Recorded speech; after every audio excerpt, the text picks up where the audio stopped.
La semaine dernière, on a eu 41 blessés, dont une bonne dizaine par flashball.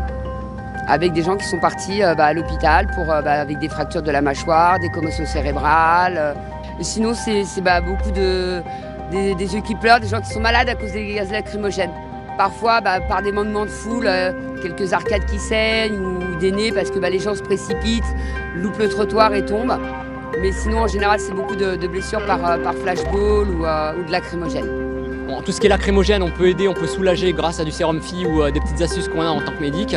Mais souvent, c'est des tirs au flashball, donc souvent sur le corps, donc c'est des petits bobos entre guillemets. Alors, petits bobos, on va dire que des fois, il y a des complications, comme ça peut arriver des hémorragies internes, mais qui sont très rares, surtout quand on a des côtes fêlées qui perforent, on va dire, des organes à l'intérieur. C'est arrivé sur un des actes que je faisais aux Champs-Élysées.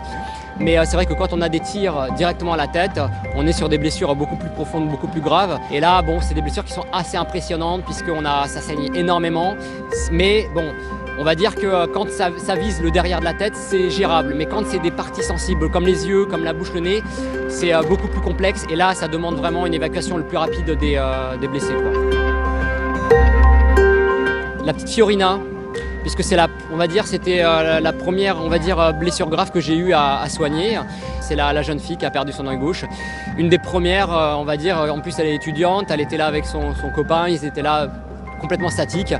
Moi, je pense qu'elle s'est pris un tir détourné ou alors accidentel, c'est ce que j'espère, j'ose croire. Et elle est tombée à 10 mètres de moi, je suis arrivé tout de suite et quand j'ai vu ça, j'ai été assez choqué parce que pour moi, une balle en caoutchouc, bon ça fait mal, c'est comme un coup, mais je pensais pas que ça faisait autant de dégâts. Et ça m'a vraiment marqué. Une petite dame qui cherchait bêtement la sortie et qui a pris un flashball derrière la tête. Alors qu'elle n'était pas du tout manifestante, hein. Elle cherchait juste la sortie et elle se l'est pris pleine tête à l'arrière et elle est tombée, ça l'a séchée et franchement ouais, ça m'a touchée parce qu'elle avait rien à être là, quoi. Vous attendiez à avoir autant de blessures dans les manifestations? Non, je pensais pas. Et pas ce type de blessure. Je trouve que c'est quand même très grave et justement voilà, on est là pour ça, on est là pour s'occuper des gens et faire qu'ils repartent chez eux entiers, en tout cas le mieux possible, quoi.